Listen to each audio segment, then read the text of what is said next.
اشرح لي صدري ويسر لي أمري واحلل عقدة من لساني يفقهوا قولي. سبحانك لا علم لنا إلا ما علمتنا إنك أنت العليم الحكيم ولا حول ولا قوة إلا بالله العلي العظيم. Kesuat 932 sambung yang pagi semalam.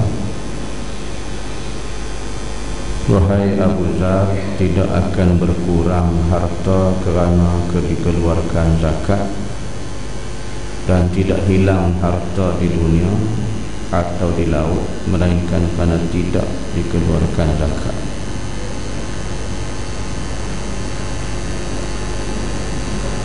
Jadi Nabi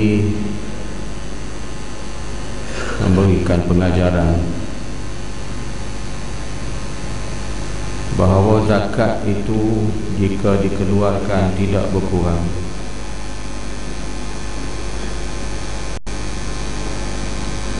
Dan jika zakat itu pula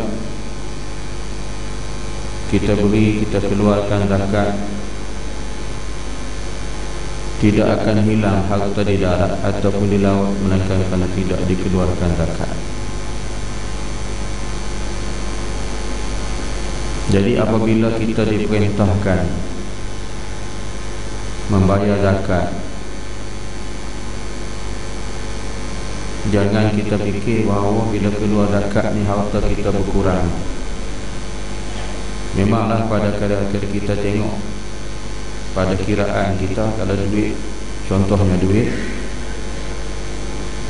daripada 1,000 kita ambil RM25, dia kurang. Tapi hak yang RM25 itu daripada 1,000 dia tak boleh digunakan, sebab itu diharamkan. Jadi duit kita sebenarnya hak zakat lebih daripada 1,000. Hak lebih daripada RM25 itu hak kita. Jadi sebab tu pada kiraan kita kurang, tetapi bukan kurang, itulah harta yang ditetapkan, dan harta itu tidak akan hilang sebab kita menunaikan tanggungjawab yang merupakan rukun dalam agama Islam. Jadi sebab itu harta kita yang dikata di laut ke di mana ke sampai begitu sekalipun, semuanya itu tak akan hilang dengan sebab kita keluarkan zakat. Tetap harta kita macam itu juga, dan ia tidak akan kata apa membawa kepada kekurangan, bahkan bertambah di segi pahala dan ganjaran-ganjaran yang dijanjikan oleh Allah bagi orang yang membelanjakan harta pada jalan Allah. Ini harta yang diminta, bukan kita di kalangan manusia minta, Allah yang minta supaya kita keluarkan benda harta itu diberi kepada orang yang berhak. Jadi kita tak boleh simpan dan tak boleh guna pakai, sebab perkara itu diharamkan. Jadi hak itu hak orang lain yang kena diberi kepada orang lain. Inilah perintah. Yang zakat ni juga sebenarnya kalau kita tengok, ianya sebagai satu daripada yang membawa kebaikan kepada diri kita. Cuba tuan-tuan buka dalam kitab Hadis 40 yang disyarahkan oleh Syekh Syekh Mustafa. Dalam kitab tu dia kata dengan harta zakat kita bagi tu, dia merupakan membawakan diri kita ni melahirkan sifat ihsan yang mulia di sisi Allah, oleh kerana mengikis perasaan sifat bakhil, sifat kedekut, sifat tamak. Maka lahirlah jadi manusia itu ihsan yang mulia. Jadi sebab tu kalau kita tengok cara tidak langsung, zakat yang diperintahkan itu mentarbiahkan insan menjadi manusia yang hati yang ada sifat kasihan belas kepada orang lain. Jadi kalau kita ni boleh insaf diri, rasa kasihan belas kepada orang lain, yang mungkin mereka tu memerlukan harta daripada hak yang ada pada kita, maka kita ni pula dapat mengikis sifat tamak halaba pada harta. Sebab pada dunia ni manusia tuan-tuan sanggup bunuh orang, sanggup menganiayakan kawan, sanggup bunuh ibu bapa pun sanggup oleh kerana harta. Bunuh anak pun sanggup sebab kerana harta. Yang saya katakan dulu, ada seorang ibu sanggup menjual rumah yang kediaman, hak milik dia. Itulah satu-satunya harta yang dia ada, tak ada lain dah. Suami dah bercerai dengan dia, ada rumah dijual. Kenapa jual rumah? Nak pergi cari anak,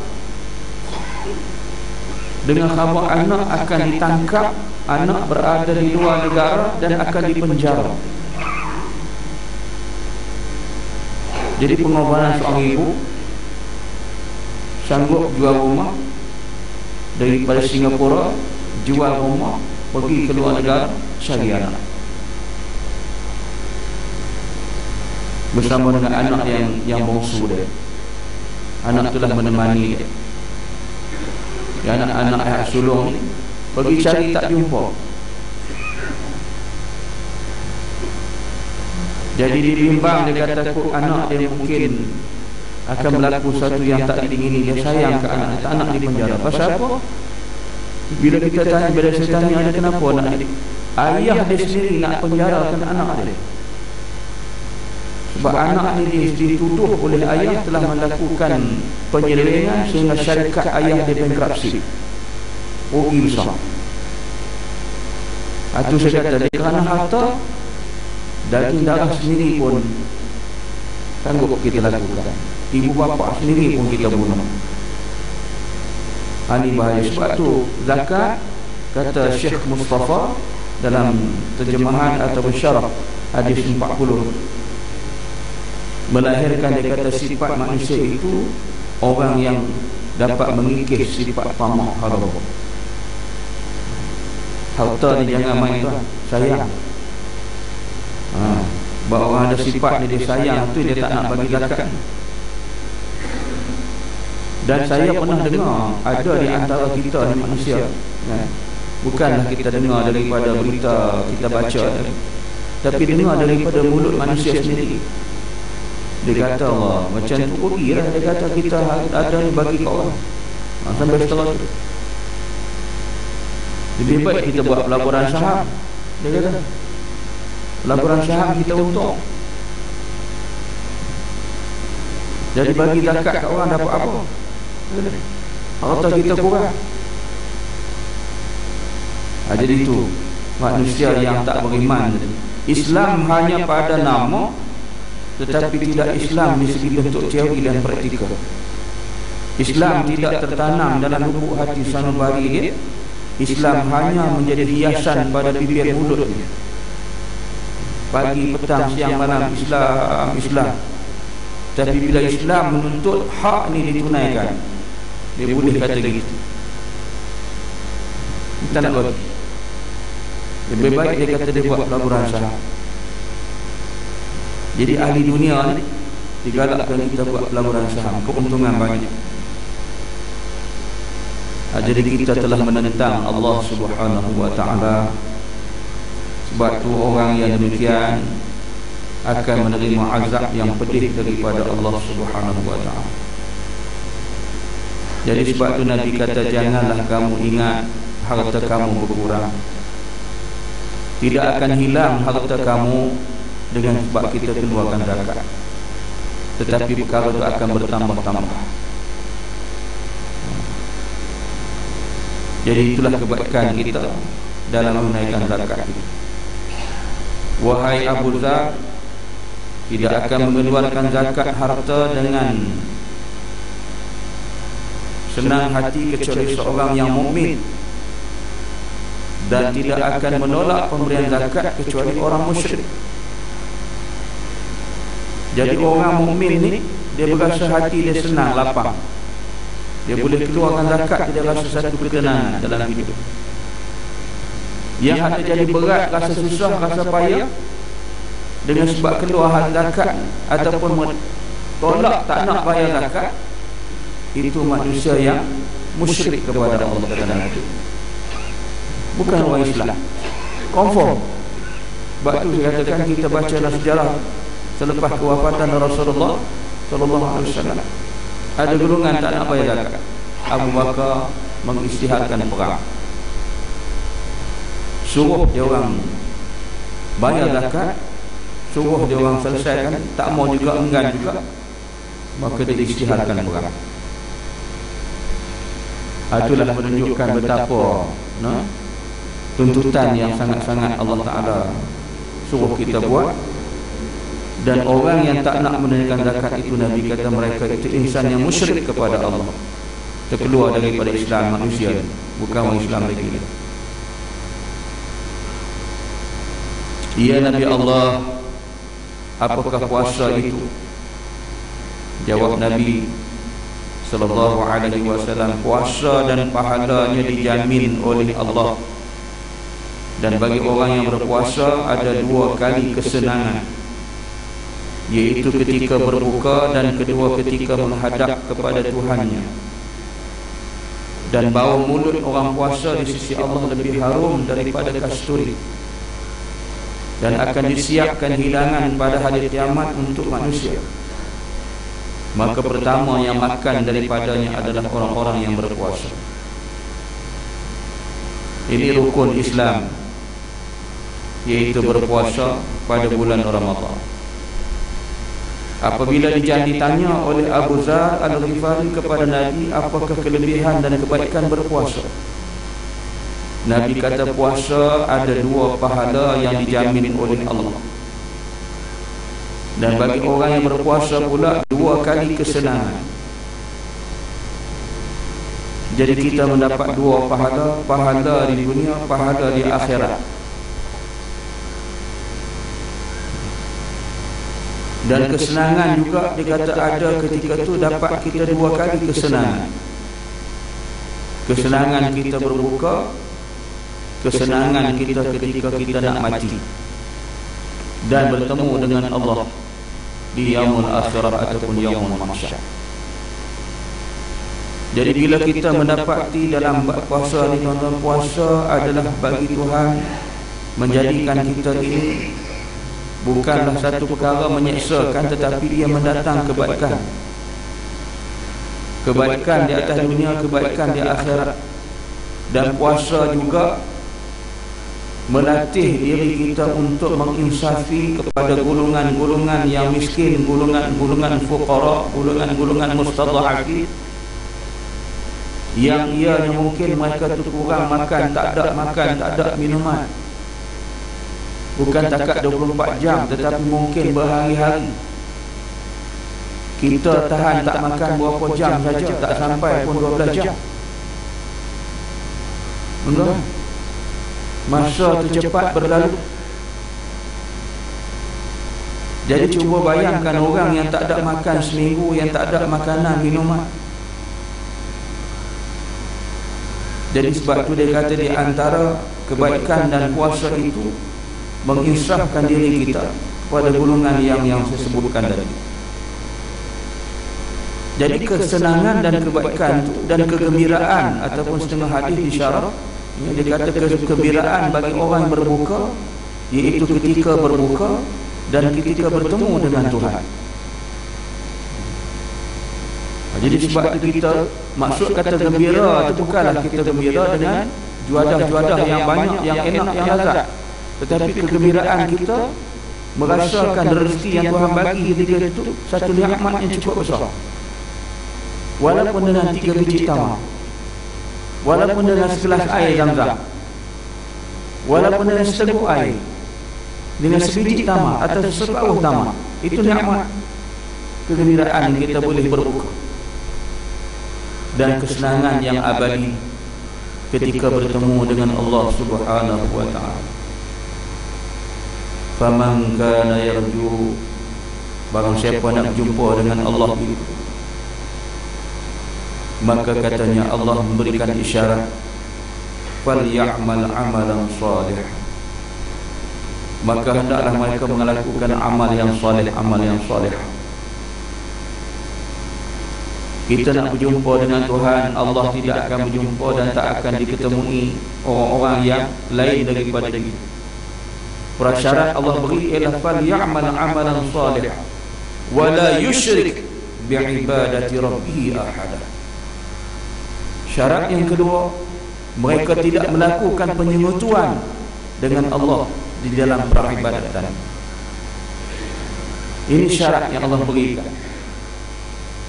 Ini dituntut malam Jumaat, kita dituntut sangat membaca surah Al-Kahfi. Jadi penutup dalam surah Al-Kahfi itulah yang Allah sebut. Syarat pertemuan yang Allah kata nak bertemu dengan Tuhan itu, falyamal amalan salihah wa la yusyrik bi'ibadati rabbih ahad. Jangan kamu mensyarikatkan, menyekutukan Allah dengan sesuatu dalam ibadat kamu. Jadi inilah kebaikan kita puasa ni tuan-tuan. Dan puasa ini adalah satu ibadat yang merupakan Allah bagi istimewa hanya bagi setahun satu kali sahaja.